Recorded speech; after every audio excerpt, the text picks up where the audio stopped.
Lee's best creation was always Stan. Marvel Studios is paying tribute to the iconic comic book author, who died at aged 95 on Monday, with a new video clip.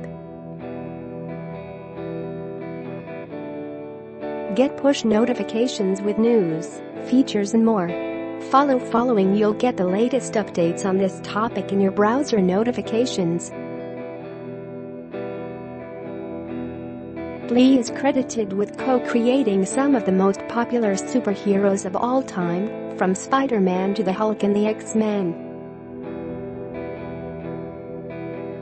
The compilation, which has already been viewed more than 1 million times since it was posted on YouTube Tuesday, features old footage of Lee, as well as interviews with people who worked with him or whose lives were influenced by him in some capacity.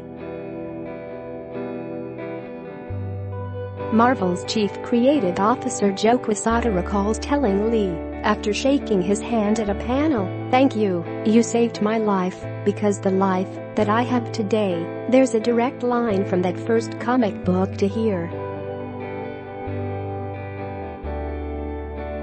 Executive editor Tom Brevoort adds, Stan's best creation was always Stan. Stan was somehow able to tap into his own larger-than-life, self-effacing and self-aggrandizing at the same time personality. Then footage from an interview with Lee himself reveals the secret to his success. Even if they have superpower, they have to be believable, Lee says of his decision to create heroes that were notably more flawed and complex than super figures of previous decades. What they do has to be what any normal person would do in those situations. I wanted readers to feel like buying a Marvel book was like visiting an old friend, Lee explains in another old interview. Lee didn't become the public figurehead and face of Marvel Comics until later in life. He often made appearances at comic book conventions and lectured at colleges.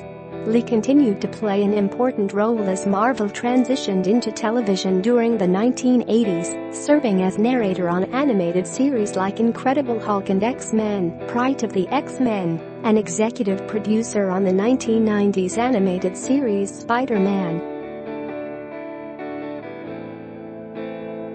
Lee is memorialized in most of the live-action Marvel films, where he made cameos in 26 movies, beginning with the trial of the Incredible Hulk in 1989, where he appeared in a courtroom dream sequence, and ending with 2018's Venom.